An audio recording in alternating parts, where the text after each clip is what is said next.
Back to the online classes of physics. This is your Naima Miss. Let us continue with a new topic, that is air, wind and cyclone of 8th lesson of your 7th class. Okay, what is air? Air is something which occupies space, isn't it?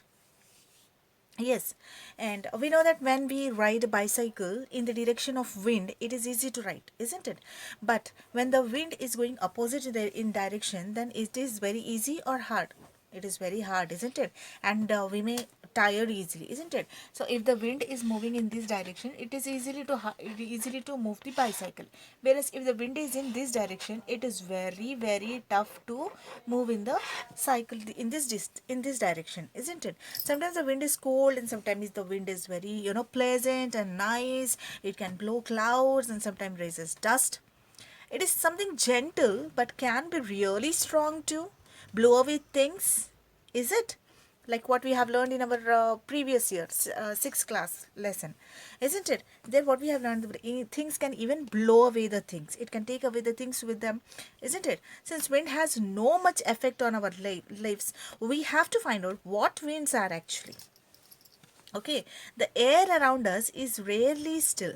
Okay, it moves continuously from one direction to another direction. It moves continuously from one direction to another direction. This movement is in many directions. You can't say that the will be moving in this direction only, the air will be moving in this direction only. No, it can move in any direction and we don't know in which direction it may move. The movement is in many directions. This is what we call as wind. That is, the movement of air in many directions is called as wind. Okay, so let us try to do some activities. Okay, like what we know about. Let us know about more about the wind and air. Okay, see, suppose you are having a glass. Okay, you are just taking a glass and simply you are just crumbling the paper. You're taking just a newspaper or any paper, you're just crumbling and forming it a small ball and just keeping in this, you're tightly fixing it here. Okay, what you're doing, you're just taking a glass and in this you are simply crumbling the paper and fixing the ball like paper here. Okay, now what you're doing, you're just pushing, you're just placing this glass into, this is, suppose this is water, and just simply you're inverting the glass and inverting the glass and pressing it so that the glass is completely under water. You're just pressing it so that the glass comes completely under water. Then what do you observe after removing it? After removal of the glass, what you observe is when you remove the paper, from this, you will observe that the paper, till where the paper was present, here there is some dry area. So you can say that the water did not enter because some air is present here, and that did not allow the movement of water into this area. Okay, similarly, if we take one more example, what do we have? Suppose you are having 2 buckets of water. Okay, you are having 2 buckets of water.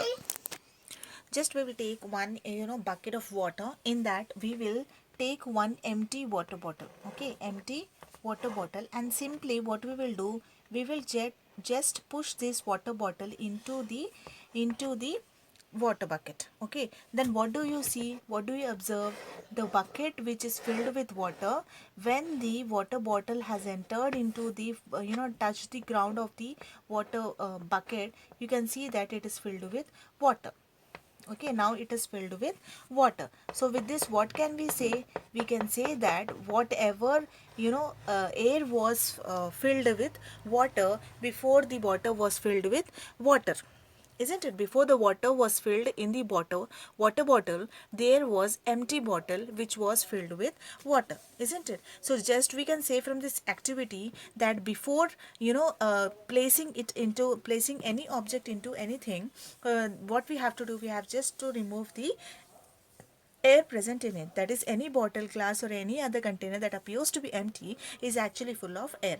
Nothing can be added to it unless the air inside it is removed. It is only when some air is removed that something can else enter into it. Okay, if if the air present in this is removed, then only the another thing can enter in the container.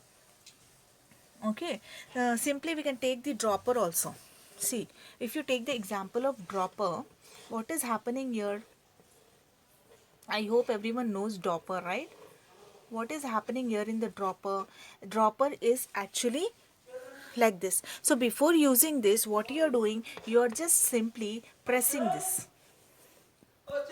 So what you're going to do, we're just going to press the upper rubber fixed here, isn't it? Whatever rubber is fixed here, we are going to just press it. Then what is happening? The air present in the dropper will come out. Okay, the air present in the dropper will come out. Next, what is happening? Just when you're releasing here into the water, you will see that the water gets, it moves up in the dropper.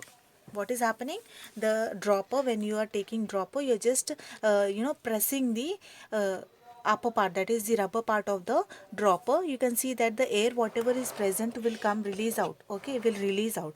Then what you'll do, you'll simply take that and take the liquid whatever you want to take. You'll just release, you'll just leave slowly this rubber holder of the dropper, and you will see that the liquid will start entering into the dropper, isn't it? Why? Because whatever air is present in this dropper, we are just first releasing it out, we are just removing the air, then you are allowing the other liquid particles to move into the liquid solutions to move into the dropper.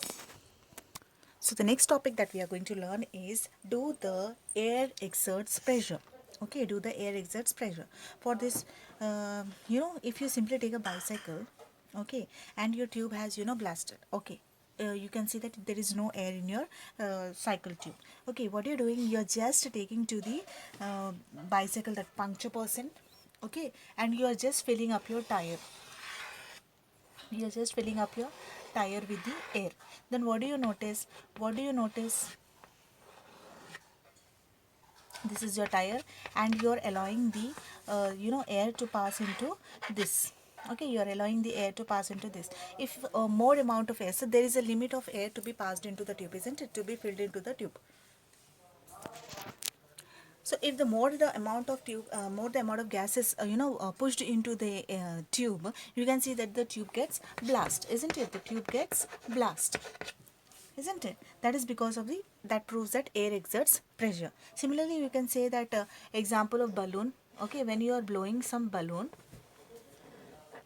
you are taking this balloon, you're just blowing the balloon. Blowing in the sense you are pushing the air only into it, right? So when you are blowing the balloon, you can see that it increases in size. Okay, and simply if you still blows the balloon, you can see that the balloon blast, isn't it? The balloon blast. That means air exerts pressure. There is some pressure which is exerted by the air, isn't it? So take a balloon and fill it with air, keep blowing and more air into it. What will happen? It will just expand, the balloon expands, and after a point it bursts, isn't it? It bursts. Where air exerts pressure, it shows that where the air exerts pressure. For example, these may include a balloon being filled with air, the air filled with football. You can take also football example, where you fill up the air and you see the ball becomes hard, and water rinsing through a hand pump. When the hand pump we use now, you can see that there you just exerts pressure and you will just push out the water, isn't it? And you have like tubes of the cycle, as I explained, tubes of the cycle, then scooter or the car, and you can take many more examples. So what we'll do, we'll just take an syringe. Okay, we'll just take a syringe. So what is this? This is nothing but this is syringe. So what we're doing, we are just opening the piston. Okay, opening the piston. So simply if you do like this, you can see simply it will just come out like this, isn't it? It will come out like this. But if you just cover the nib, cover the point of the syringe, and you will just see how hard it has become, how hard it is to pull also. Simply you just even see what you are doing in the activity, you simply opening it, Now you just close it and you try to, you know, push it. You can see that it is unable to move. It is unable to move. We have to try hard, okay, very hard. Then only you can see that it is moving. Okay, then only you can see that it is moving. If you simply see, then it is just simply moving. So that proves that air exerts pressure. Okay, air exerts pressure. So with this, we end up the topic. In next class, we will come with the next topic and next activities. Till then, take care. If not understood, please go through the video and try to understand twice or thrice. And till then, take care and thanks for watching the video.